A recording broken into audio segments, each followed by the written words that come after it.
Ayan, good morning sa lahat. So, ayan guys, ito i-flex ko lang yung aking tomato. Ayan, napakaganda ang kanyang tubo. Ayan, madami. Kasi nga, hindi ko na siya ililipat guys dahil nga wala na akong ibang mapagtaniman. So, ang gagawin ko na lang, kinukuha ko yung katulad nito, maliliit. Maliit na pagtubo niya. So, kukunin ko yung mga malalaki lang yung iiwan ko. Ayan. So, ito, para mas siya, lalagyan ko siya ng fertilizer, organic fertilizer para try natin na kung mag-ano ba siya, kung magbunga. Ayan. Diba?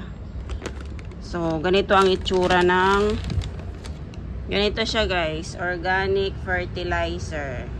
Ayan. Ilalagyan lang natin.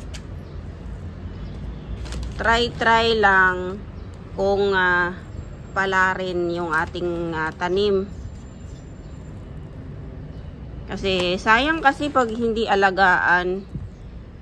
So, next bibili ako ulit ng lupa para dagdagan siya ng lupa para matibay-tibay naman yung puno ng kamatis. Ayan.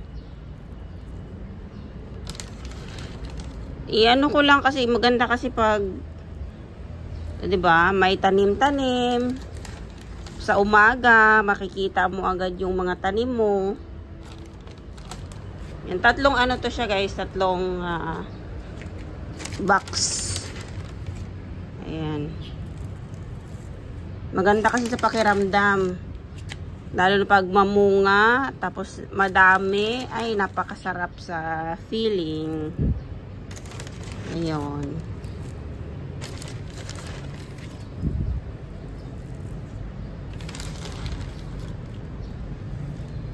Try ko lang naman. Kasi dati walang Ayan yung mga iba ko pang tanim. Yan. Ito wala na. Tapos na ang kanyang season ng pagbulaklak. So ayan, may ako dito guys. May luya. Ayan yung luya ko. Ayan o. So, lalagyan din natin siya ng konting fertilizer din para Ayan. So, yan lang guys. So, ayan guys. Meron pa pala akong dalawang ampalaya. Ayan. So, dami-dami ng pangatlong beses ko ng ng ampalaya guys. Pero, ito lang talaga, dalawa yung nabuhay. Yan ito yung mga kasamahan niyang mga seeds.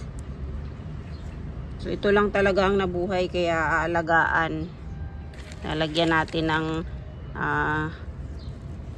para maging maayos. Sana. So ayan.